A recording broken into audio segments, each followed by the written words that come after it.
Can I hug you? Okay, come. Then I think finally here also.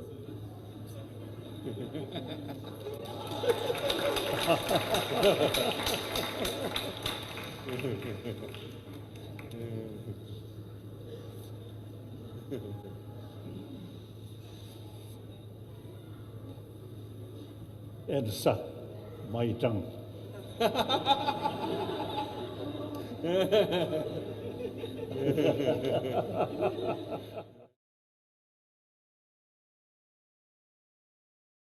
And we was just talking about how, like, and people that like desire are like literally everywhere. Like it could be your next door neighbors, it could be teachers, it could be a bum in the street, and it could also be a fucking billionaire. It could be a mayor. It could be a person that runs a church. Actually, a lot of times it's a lot of people that take advantage of religion, and they will take advantage of religion, and because they have that power, they will take advantage of our. Hello les guys, c'est la Gogawaz pour une nouvelle vidéo, ou plutôt que dis-je, pour un nouveau podcast. Donc aujourd'hui, je voulais vous parler du backlash qu'a reçu Cardi B concernant la polémique du Dalai Lama. Donc je vous ai mis en fait 2 extraits vidéo. Donc dans le premier extrait, on voit bien le chef religieux bouddhiste, le Dalai Lama, qui demande à un jeune enfant, de lui lécher la langue. Et dans le second extrait, en fait, c'est Cardi B qui donne son opinion, qui donne son avis par rapport à ce scandale. Donc effectivement, je n'ai pas mis toute la vidéo de réaction de Cardi B parce qu'elle était beaucoup trop longue. Et aussi, je n'ai pas retrouvé l'extrait originel sur Twitter. Là, c'est le vrai extrait qu'elle avait elle-même posté sur Twitter. Donc je me suis permise d'aller chercher, d'aller le prendre sur une autre chaîne YouTube. Donc voilà, ceci étant dit, on va voir ce que Cardi B a dit par rapport à cette polémique. Donc Cardi B a écrit « Ce monde est plein de prédateurs, ils s'en prennent aux innocents, aux plus naïfs, nos enfants. Les prédateurs peuvent être nos voisins, nos professeurs d'école, même des gens riches, de pouvoir et d'église. » Et elle a aussi également donné des conseils de prévention aux parents. Elle leur a dit « Parlez en permanence avec vos enfants des limites de ce qu'ils ne devraient pas permettre aux gens de leur faire. » Et elle a rajouté également « N'autorisez pas les soirées pyjama. » Bon, ça effectivement, je pense personnellement que ça s'applique plus à sa situation, étant donné que c'est une rappeuse planétaire, c'est une star assez connue, une star mainstream, une célébrité. J'imagine que si elle envoie son enfant dormir chez quelqu'un, effectivement, il peut y avoir des tentatives de kidnapping, bien évidemment. Donc malheureusement, suite à la publication qu'elle a faite sur Twitter, il y a des internautes, en tout cas certains internautes, qui lui ont comme agrippé le col et qui ont pointé du doigt son passé de danseuse qui droguait et volait des hommes. Et elle a publié en fait elle a répondu en fait à tout ça en disant, les gens lui disaient qu'elle n'était pas la bonne messagère, que c'est pas elle qui avait comme drogué et volé des hommes. Ce à quoi elle a répondu: écoutez, arrêtez ça. Là, il s'agit de prédateurs tordus, de violeurs, de pédophiles et de tout le reste. Je ne joue pas à ça.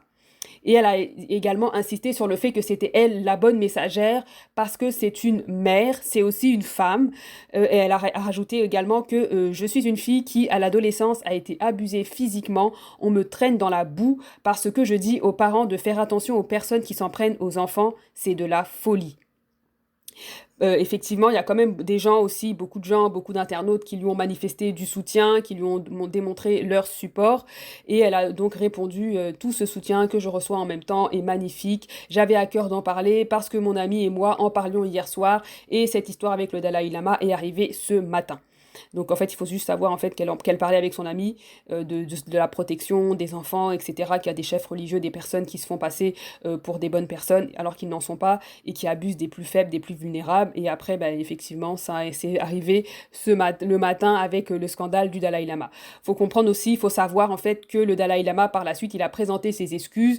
Il a dit, en tout cas, son entourage a dit: Sa Sainteté taquine souvent les personnes qu'elle rencontre de manière innocente et ludique, même en public et devant les caméras, il regrette cet incident. Bon, après, franchement, je pense pas que ça soit une taquinerie, on va se dire la vérité. Laissez les enfants dans leur monde de Peter Pan, laissez les enfants dans leur conte de fées, les belles au bois dormant. laisser les enfants en dehors de la sexualité, ils auront tout le temps quand ils seront grands, majeurs, vaccinés, rhumatisés 19, pour qu'on puisse leur en parler. Donc moi c'est ce que j'avais à dire par rapport à ça. En tout cas bref, là je vais vraiment vous donner mon opinion, vous dire en fait ce que je pense de toute cette polémique, de ce backlash qu'a subi Cardi B, parce qu'effectivement la gogaoise elle met sa bouche dans les affaires qui ne la concernent pas. Non je plaisante. En fait c'est là je vous donne quand même des conseils là, mais en même temps je donne mon opinion. Donc déjà, dans un premier temps, je suis absolument d'accord avec ce que Cardi B dit, en fait. Parce que là, présentement, on parle d'un sujet bien spécifique. On parle de l'agression d'enfants, on parle de la maltraitance d'enfants. Donc je comprends pas qu'il y a des internautes qui viennent lui rappeler son passé, même si effectivement, son passé, il est condamnable. Donc pour ceux qui ne le savent pas, Cardi B, c'est une ancienne stripper, c'est une femme, voilà, qui dansait, une danseuse nue dans les clubs, dans les bars. Et puis, elle disait également qu'elle volait les hommes et qu'elle les droguait pour pouvoir, voler leur argent et survivre, quoi. Donc gagner sa vie, entre guillemets. Donc c'est un petit peu ça qu'elle faisait. Donc c'est sûr, effectivement, que c'est condamnable, que je ne suis pas en train de vous dire d'aller faire la même chose ou que je ne suis pas en train de soutenir ce style de vie. Mais là, on parle d'un sujet bien spécifique et je comprends et je suis absolument d'accord avec ce que Cardi B dit. Faut pas que les gens commencent à extrapoler, à sortir du sujet, à faire du hors-sujet puisqu'on est en train de parler de quelque chose de bien spécifique. Deuxième chose, je pense également qu'elle est absolument concernée par la situation. Cardi B, c'est une maman. Hein. À la fin de la journée, elle a quand même deux enfants en bas âge. Donc si elle donne des conseils de prévention, d'un côté, elle a quand même raison. Même si c'est vrai, comme si on peut toujours le dire, que effectivement, le fait qu'elle soit une rappeuse qui twerk up and down toute la journée, c'est quand même un peu problématique. Effectivement, on le sait, mais si elle donne des conseils de prévention des enfants, elle a quand même raison. Là, c'est pas parce que elle a une mauvaise vie entre guillemets, qu'elle a une vie qui n'est pas recommandable, que les conseils qu'elle donne sont pas recommandables. Vous voyez ce que je veux dire? Donc ça aussi, je suis d'accord avec elle. C'est une mère, elle a des enfants, elle est directement concernée.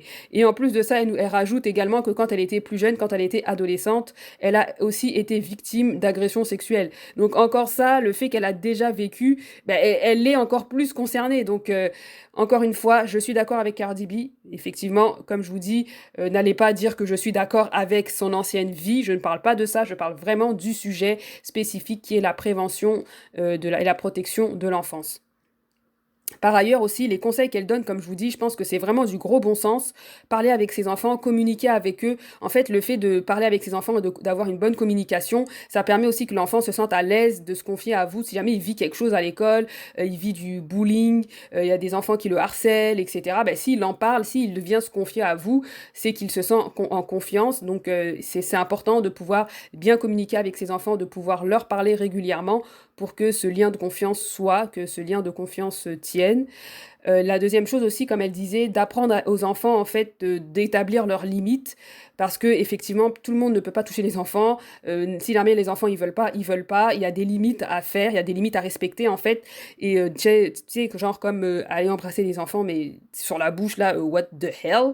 Donc effectivement, faut vraiment dire aux enfants, faut vraiment leur apprendre qu'il y a des limites, surtout au niveau de leur corps, et qu'ils ne doivent pas laisser n'importe qui les toucher, et que si jamais il y a quelqu'un qui le fait, qu'ils viennent vous voir absolument, qu'ils viennent parler de ça, très important, parce qu'il ne faut pas laisser ça. L'enfance, c'est l'innocence, faut la protéger, laisser les enfants en dehors de toutes ces histoires de sexualité, de gender, de je ne sais quoi. Franchement, les enfants, laissez-les dans leur monde de Peter Pan, de Belle au bois dormant. Ils auront tout le temps, quand ils seront grands, pour découvrir tout ça. Et après, comme je vous ai dit, l'histoire avec les soirées pyjama, après, c'est vraiment au feeling, c'est vraiment vous qui le savez ou pas. Si jamais vous estimez que, effectivement, vous avez confiance en la famille dans laquelle va aller dormir votre enfant, il n'y a pas de souci. Si vous n'avez pas confiance, vous pouvez aussi dire non, il n'y a pas de problème à ce niveau-là, c'est pas forcé, comme on dit en Côte d'Ivoire. Donc moi, je voulais aussi, surtout... vraiment focusser sur le fait que de la vigilance, parce que je pense que, comme elle l'a dit, Cardi B, comme quand ce sont des hommes de Dieu, quand ce sont des personnes qui sont religieux, des chefs religieux, là c'était le Dalai Lama, mais ça pouvait être, je sais pas moi, un pasteur, un prêtre, ça pouvait être un imam ou whatever. Souvent, les personnes croyantes, surtout, on baisse notre garde, on est moins vigilant parce qu'on se dit « Ah, c'est un homme de Dieu, ah, de toute façon, un homme de Dieu, automatiquement, Dieu, c'est le bon, c'est le bien, c'est le bonheur, c'est le paradis, c'est la paix, c'est la joie, c'est toutes les choses qui sont positives. » Donc on se dit c'est un homme de Dieu, il n'y a rien qui va arriver, tu sais, le mal là, l'enfer, etc. C'est même pas ici, c'est même pas dans ma pensée, j'y pense même pas. Sauf qu'il faut absolument être vigilant, peu importe qui est la personne devant vous, peu importe que ce soit un prêtre, peu importe que ce soit le Dalai Lama, peu importe que ce soit le pasteur, l'évêque, l'apôtre, le prophète, whatever you want, que ce soit même un milliardaire. Ah non mais en fait c'est Bill Gates, faut être vigilant en fait, on s'en fout, sois vigilant. Tu sais que dans la vie réelle, normalement, tu ne permettrais pas que quelqu'un te fasse ça, ben ne permets pas aussi à ce que un soi-disant homme de Dieu, un soi-disant homme religieux te le fasse aussi. Tout ce qui est réprimé par la morale, tout ce qui est condamnable, illégal, ben tu ne le permets pas dans ta vie. Point barre, c'est tout. Donc soyez vigilants. Et même Jésus l'a déjà dit. Il avait donné, c'est pas comme un conseil là, mais il avait dit qu'il fallait être simple comme des colombes et prudent comme des serpents. Tu sais, prudent comme des serpents. Donc, tu sais, le serpent là, c'est quand même, c'est un animal là, c'est assez fourbe là, tu peux pas lui faire confiance. Ben, soyez prudents comme eux. Donc voilà, c'est pas parce que c'est un homme de Dieu qu'il faut baisser sa garde. Gardez toujours les yeux ouverts, soyez toujours vigilants. Et encore une fois, ben, protégez vos enfants. Ce sont les personnes les plus vulnérables, les plus influençables. Donc c'est vous les parents. Donc faites ce qu'il faut. Vraiment faites ce qu'il faut. Communiquez avec eux, parlez-leur, confiez. Ben, comme ça, ils se sentiront à l'aise de se confier à vous. Et c'est ça, montrez-leur qu'il y a des limites et qu'ils ne peuvent pas permettre à n'importe qui de toucher leur corps. Donc voilà, c'est ce que j'avais envie de dire par rapport à ça. Franchement, le backlash que Cardi B a subi par rapport à ça, j'ai vraiment pas compris. Je sais pas à quoi pensent les gens quand ils viennent lui agripper le col. Oui, effectivement, sa vie passée, c'est pas du tout ce qu'on recommande, c'est vraiment pas ce à quoi on doit tendre. Mais à la fin de la journée, elle donne des bons conseils. Enfin, en tout cas, ce conseil-là, il était bon. Pourquoi venir la backlasher? Pourquoi venir la clasher? Pourquoi venir pointer son passé? En fait, j'ai pas trop compris. Dites-moi ce que vous en pensez, en tout cas, par rapport à ça. Si jamais vous avez d'autres conseils à donner aux parents, dites-moi ce que vous en pensez dans les commentaires. Commentez, partagez, likez. Et on se revoit pour un prochain podcast. Bye.